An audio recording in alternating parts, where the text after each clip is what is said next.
बेटी, एक बार चल के लड़के को देख तो लो। मेरा दावा है कि लड़का तुम्हें बहुत पसंद आएगा। बाला बहुत अच्छा लड़का है। हाँ हाँ बेटी, हम लोग तुम्हारे दुश्मन तो नहीं है। किसी अच्छे लड़के से ही तुम्हारी शादी करवाएंगे ना। आखिर तू हमारी इकलौती बेटी है। अच्छा ठीक है माँ, अब ज़्यादा भावुकतापूर्ण शब्दों का इस्तेमाल ना करो। मैं चलने के लिए तैयार हूँ। चलो फिर, बिना देर के हम सब चलते हैं। सभी बाला के घर पहुंचते हैं। अरे क्या बात है बहन जी, अभी तक आपका बेटा नहीं आया? जी बस आता ही होगा। तभी वहां बाला आता है। लो जी, आ गया मेरा बेटा। ये लोग तुझे देखने आए हैं और ये इनकी बेटी नम्रता है। बाला के सर पर बिल्कुल बाल नहीं होते। ये देख नम्रता और उसके परिवार वालों की आंखें फटी की फटी रह जाती है। ये तो टकला है। हे भगवान, माँ पिताजी, आप दोनों एक टकले से मेरी शादी करवाने वाले थे। अरे ये तो पूरा उजड़ा चमन है। देखो बेटी, इस तरह किसी का मजाक उड़ाना गलत है। किसी के बारे में इस तरह की बातें नहीं करते। बालों का क्या है, वो तो आते जाते रहते हैं। लड़का टकला है तो क्या हुआ, इंजीनियर है, अच्छा खासा कमाता है। आप चुप रहिए जी। इसकी तरफदारी इसलिए कर रहे हैं क्योंकि आपके भी सर पर बाल नहीं है। मैंने तो आपसे शादी कर ली, मगर मैं अपनी बेटी की शादी एक टकले से बिल्कुल नहीं करवाऊंगी। अरे ये क्या, कब से आप लोगों ने टकला टकला लगा रखा है? और माफ करना, तुम भी कोई हूर की परी नहीं हो। तुम लोग मेरे घर में आकर मेरी ही बेइज्जती कर रहे हो। निकल जाओ यहाँ से। हाँ हाँ तो जा रहे हैं ना, हमें भी यहाँ रुकने का कोई शौक नहीं है। नम्रता और उसके परिवार वाले उठकर वहां से जाने लगते हैं। तभी नम्रता का छोटा भाई जाते जाते कहता है, टकला। तेरा बाप टकला। और इस तरह बाला का रिश्ता टूट जाता है। फिर एक दिन सड़क के किनारे एक आदमी घूम घूम कर कंधी बेच रहा होता है। कंधी ले लो, कंधी, एक से बढ़िया एक कंघी ले लो, नए जमाने की कंघी ले लो। अरे भाई ये ले लो। घूमते घूमते वो बाला के पास पहुंच जाता है। अरे भाई साहब, कंधी लोगे क्या? ये लो। तभी उसकी नजर बाला के सर के ऊपर पड़ती है। अरे माफ करना भाई साहब, आप इसे लेकर क्या करोगे? आपके सर पर तो बाल ही नहीं है। आपका तो स्टेडियम पूरा खाली है। चलता हूँ। कंधी ले लो, कंधी ले लो।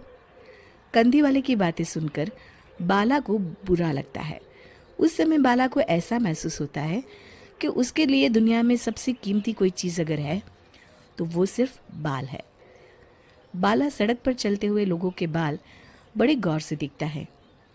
चलते चलते बाला एक मंदिर के पास पहुंच जाता है।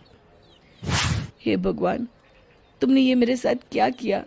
थोड़े से बाल अगर मुझे दे देते तो तुम्हारा क्या चला जाता? सारी दुनिया मेरा मजाक उड़ाती है। अरे भाई, आज पहला इंसान देख रहा हूँ जो मंदिर आकर भगवान से अपने लिए बाल मांग रहा है। बेटा, भगवान ने तुम्हें सब कुछ तो दिया है।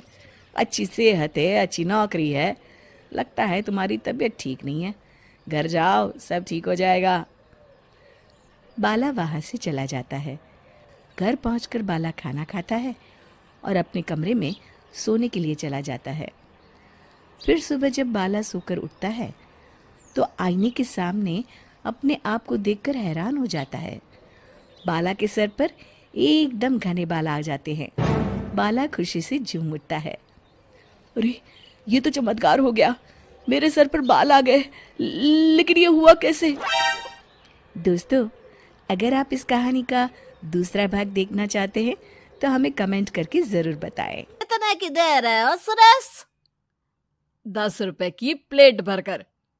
तभी वहां शहर से पढ़ा एक लड़का आता है। जरा एक प्लेट चाउमीन तो देना। सुरेश उसे चाउमीन देता है। उसे चाउमीन खाता देख गांव वाले भी उससे चाउमीन ले लेते हैं और खाने लगते हैं। अरे वाह सुरेश भैया, कमाल की बनाए हो। 2 प्लेट मेरे बच्चों के लिए भी पैक कर दो। बस फिर क्या था, सुरेश का ठेला लगता है और चाउमीन खरीदने वालों की लाइन लग जाती है। तभी वहां से गांव का साहूकार होकर गुजरता है। और ये क्या भीड़ लगी है? लगता है झगड़ा हो गया है गांव में। चलूं मैं भी तो मजे ले लूं। अरे कहाँ है, इतनी भीड़ लगी है यहाँ, लड़ाई हो गई है क्या?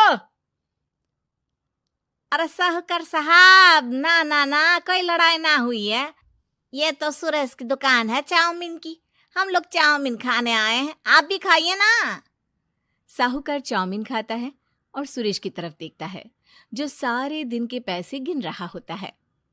अरे सुरेश, क्या लागत है इस काम की? अरे साहूकार जी, आप अब आए हैं तो ये पूरे 10,000 रुपए ले जाइए, जो पिछले साल शहर जाने से पहले आपसे लिए थे ना। लागत तो क्या कहे, जो आपने दिया था उसी में सीखा भी है और दुकान भी खोल ली। अरे पैसे इतने जल्दी क्या जरूरत थी?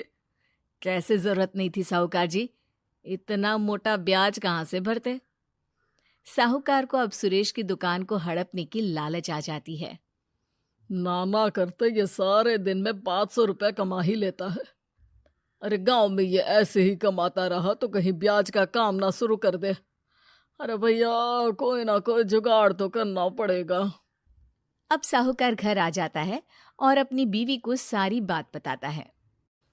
हाँ जी, ये तो मैंने भी सुना है कि सुरेश के हाथ की चाउमीन नहीं खाई तो कुछ नहीं खाया। अरे हाँ हाँ, सही ही कहते हैं, मैं भी खा कर ही आ रहा हूँ। अरे भाग्यवान है, कितना अच्छा हो ना अगर वो पैसा हम लोगों को मिल जाए। क्यों? हैं? हाँ, वो तो है, लेकिन कैसे? हम लोगों को तो चाउमीन बनाना आता ही नहीं है। साहूकार और उसकी बीवी अब रोज चुपके से सुरेश के घर जाते हैं और खिड़की से उसे चाउमीन बनाते देखते। अब क्या था, दोनों को चाउमीन बनाना आ जाता है। फिर एक रोज, और सुरेंद्र, तुझे साहूकारनी ने बुलाया था, बोल रही थी कि बेटे के जन्मदिन में 10 किलो चाउमीन का ऑर्डर देना है, बना दोगे ना? अरे हाँ हाँ साहूकार जी, मैं जरूर बना दूंगा। कब देना है घर में 10 किलो चाउमीन? अरे वो तो तू घर आकर बता कर लेना, मैं नहीं बता पाऊंगा। ठीक है, शाम को काम निपटा कर आ जाता हूँ। सुरेश साहूकार के घर जाता है, लेकिन वहां मियाँ बीवी मिलकर उसे बंधक बना लेते हैं। अरे मुझे क्यों बांध रखा है, मुझे छोड़ दो। आज से तेरा ठेला मैं लगाऊंगा और बहुत सारे पैसे कमाऊंगा। साहूकार एक आदमी को सुरेश की निगरानी में लगा देता है और वहां से चला जाता है। अगले दिन, अरे साहूकार जी, आप कब से चाउमीन बेचने लगे और अपना ये सुरेश कहाँ गया?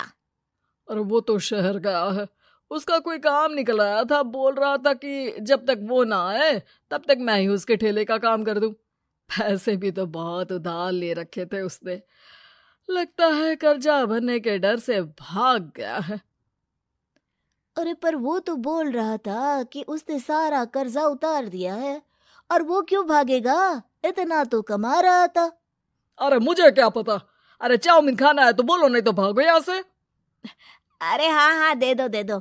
अब तो चाउमीन खाना पूरे गांव के लोगों के लिए आदत ही बन गया है, ना खाओ तो नींद ना आए।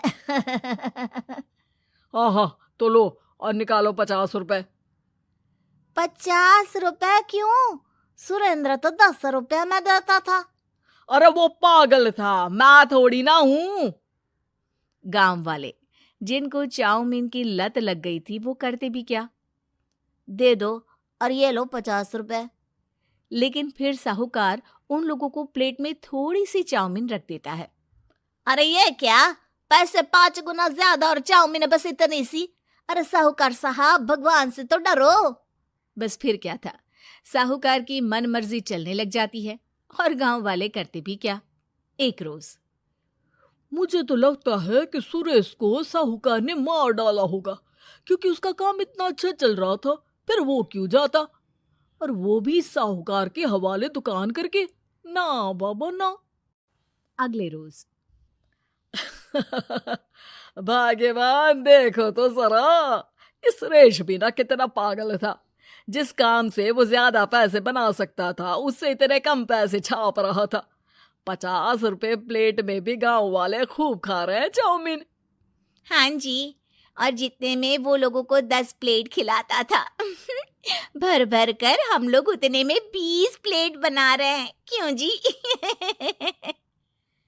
वहीं सुरेश रोज भगवान से मांगता कि बस एक बार वो किसी तरह वहां से निकलने में कामयाब हो जाए, लेकिन उसकी हर कोशिश नाकामयाब होती।